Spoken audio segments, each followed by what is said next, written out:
Hi everyone, my name is Gesshin. I'm a priest associated with Empty Moon Zen Sangha. This is my first live video. I'm going to be talking about how to establish a daily sitting practice, and this is for people who are not part of a Sangha or because I think that the easiest way to establish a daily sitting practice is to join a group, because then you have the support and the forcing function of like, okay, everybody's sitting, I should sit too. But what I've noticed is that over time, I've talked about this with a lot of my monk friends, if you are being forced to do something over and over again, then it can have a kind of deadening effect. And this is not true for everybody, but it's been my experience that being forced to meditate with other, or forcing myself to meditate, sort of killed my desire to do it. So I had a facilitator in a therapy group say a couple weeks ago, the best form of meditation is the meditation that you will actually do.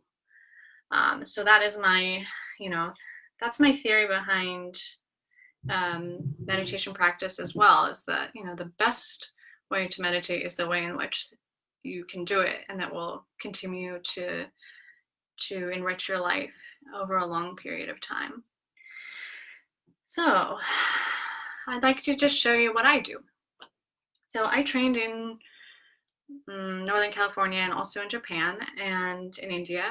And I've noticed something across all cultures of meditation and religions as well.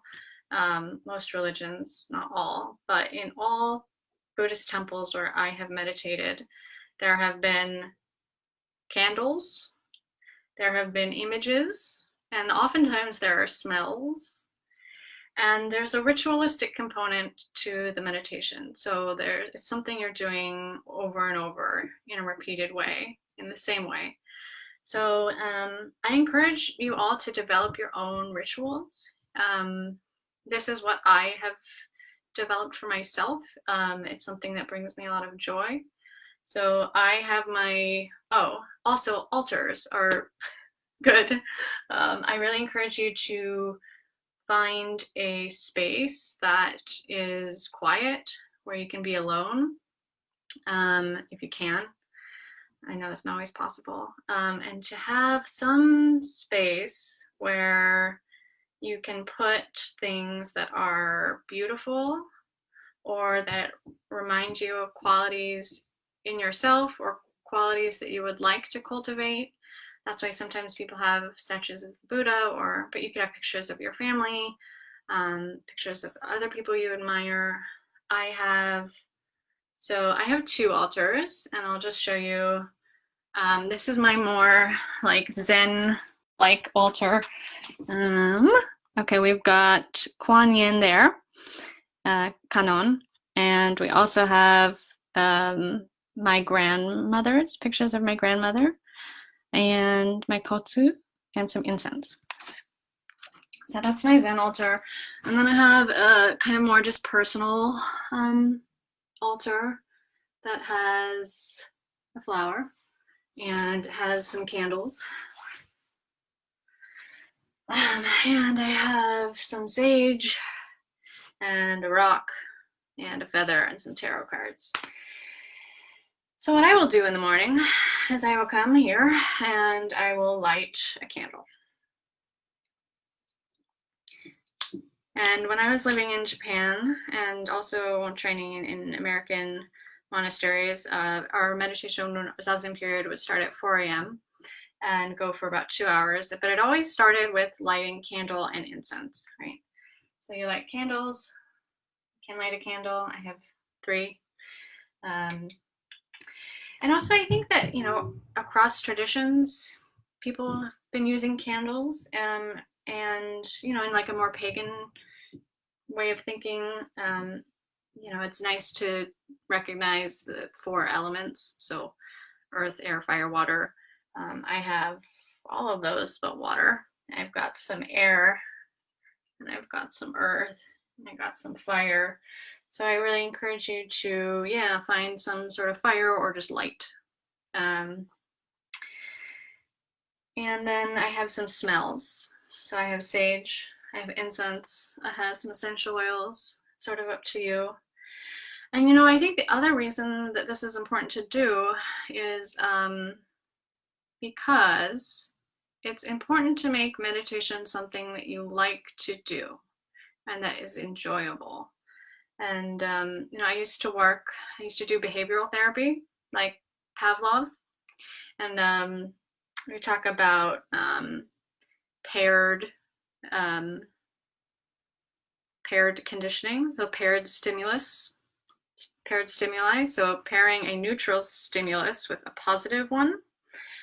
So for example, like your mother's voice is actually neutral when you're born, right? It's not necessarily positive or negative. Over time though, because she's giving you food and comfort, you come to associate your mother's voice with being comforted, right? Or not, if there's abuse or something. So, you know, I think of meditation as also like that. It's not either positive or negative. It can be awful. It can be it is whatever your mind is, right? So if your mind is psychologically violent, that's what it's going to be. Or it can also be pleasurable and be boredom. It's everything that your mind is. So pairing that with positive stimuli I found to be very useful, because I've come to associate now meditation with things that are positive, like smells that I like and like things that I like to look at. So I bought a candle, got some incense, and then so yeah, I'll do that, and then there's the meditation practice. And so it's up to you, whatever you want to do. If you're doing just a straightforward Shinkantaza, if you're doing loving kindness meditation, if you're doing more of like a mindfulness or concentration practice, counting breaths. And you know, sometimes I will set a timer, but sometimes I will not. It really depends on how much time I have during the day.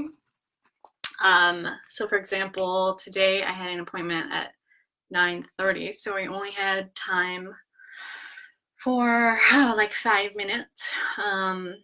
But that's okay. Sometimes we only have 5 minutes. Sometimes we only have 10 seconds. And sometimes we have 2 hours or more. So you do what you can. So you can sit and do your meditation practice. And then, this is the secret sauce. And then when your meditation is over, I really suggest adding on something at the end that is like something that will help you get in touch with your heart a little bit more. So if it's like, if your therapist gives you homework assignments, sometimes therapists do this, you can do that. If you have a journaling practice, journal. If you are in AA, you know, reading the good book, I don't know what people do in AA, sorry. I'm sure there are things. For me, what I do is I have 2 decks of tarot cards and I draw one. So today was 9 of Wands. And I look at it and I think about what I feel about it and I write that down, and I have a journal here. Every day I draw a different card and I write down the date and do some journaling. And then when that's over, I close with a verse. And so in Zen monasteries and other traditions too, meditation will often close with a gatha. And in Japanese tradition, that is the robe chant, the Dai Sai Gita, great robe of liberation, field beyond form, and yes, wearing the Tathagata's teachings, saving all beings. I don't know the English, actually, sorry. But I don't say that anymore because I'm not wearing my okesa all the time. However, I do think gathas are a really wonderful way. A gatha is just a verse that you can say throughout. Gatha is a verse to mark the beginning or end of an activity. So in monasteries also, you will have gathas for shaving your head, before and after shaving your head, before and after using the bath. And I encourage you to create your own. I have written several for myself. I have gathas for going to work and coming home from work to mark that transition. I also have a gatha that I wrote to end my meditation period. And basically they're just like spells. I think of them as spells. Like a spell is words, usually you say over and over with a lot of attention and intention. And it's in the intention and attention that something happens. And it's magic only in the sense of the world is its own magic. Sukiyoshi said that. And I believe that the world is its own magic. So you say a little magic spell at the end. Mine is, I wrote this for myself. I step into the day orienting to joy and pleasure. I am patient with others, but above all with myself. I call upon my resources to face life's inevitable challenges, remembering that I am imperfect but lovable and that all things change. So I wrote that sort of tailored to my own psychological makeup and the things that I want to remember going into the day. Yeah, because I know that I naturally sort of pay attention to things that are negative. I'm always finding the tragedy and pain in life. And I think Buddhist practice has sort of encouraged this a little too much. So I have to remind myself, you know, there's also a beautiful flower. It's only half of the picture. Suffering is not enough. So I have a verse to remind myself of what I want to keep in mind throughout the day. And then I blow out the candle. So you can see how there's a little bookends of candles, smells, meditation, then another activity. You could also do, you know, chanting, yoga, whatever you're wanting to do to pair with meditation, and then a verse at the end. You could have it be whatever verse feels good to you, and I encourage you to write your own. So thanks for watching. It feels very intimate to share my altar with you and my personal practice. This is very personal to me, forged in the fires of many, many years of many different kinds of Buddhist practice. I hope this was helpful. Take what was useful and leave the rest. All right. Good night, everyone.